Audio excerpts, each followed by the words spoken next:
يا الله محمد رسول الله.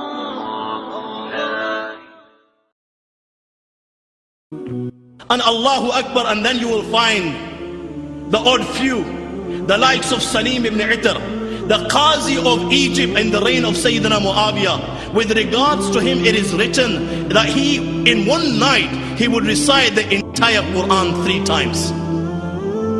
3 times he would recite the entire Quran. You know, we live in the age of internet, in the age of logic, and there'll be probably people sitting here now and thinking, you know what, this guy's coming out with Jack and Norris. This is a load of rubbish. How can it be that a person can recite the entire Quran 3 times? You know why? Because you and I, we look upon ourselves.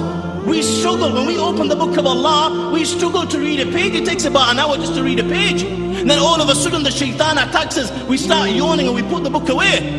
By the grace of Allah, this book is such a miracle that even in this day and age, here before you, you will have Hafizes of the Quran who can recite the entire Quran in 6 hours. And there are 24 hours in the day. So easily, even in this day and age, you will find people that can recite the entire Quran 4 times in a day.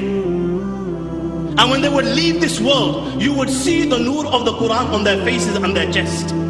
Abu Ja'far al-Qari, when he died, they saw a circle of light type thing on his chest. Everyone that was present at the time of his death, there was not one that who doubted this, that this was the nur of the Quran on his heart. Abu Bakr ibn Ayyash, for 40 years of his life, my young friend, he recited the entire Quran every day. Every day.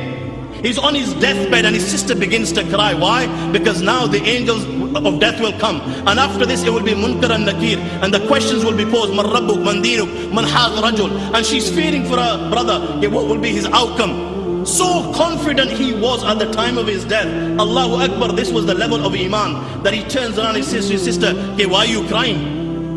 There is no need for you to cry. Then he points to a corner in his house. He says, this is where your brother sat down, and he let go of his secret on his deathbed. This is where your brother sat down, and he finished the Quran 18,000 times in his lifetime.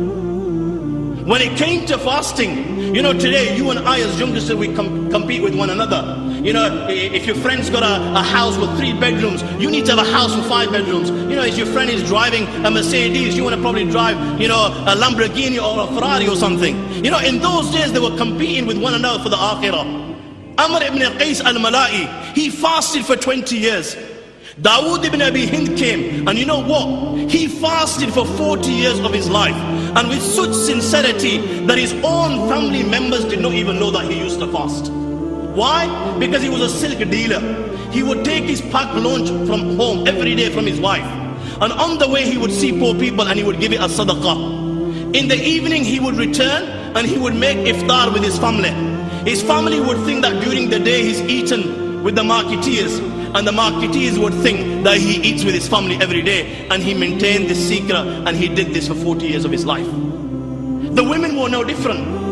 The likes of Nafisa, she would fast by day and she would prostrate by night. Even on her deathbed, the day she left the world, she was fasting.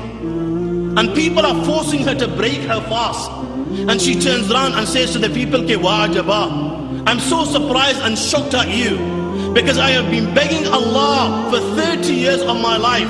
This was my dua. Allah, I beg you, when you take the soul of Nafisa, take it in such a state that she is fasting for you. And it is so possible that Allah today will answer my prayer. And today you are asking me to break my fast. Hada la yakun. This is something that cannot happen. And she left the world in this condition, reciting the verses of the Quran. Kulli mamma fis samawati wal ardi kullillah. Kataba ala nafsi rahma. Say for whom is all that which is in the heavens and the earth. Say it is for Allah and Allah alone, who has taken it upon himself to be merciful to mankind.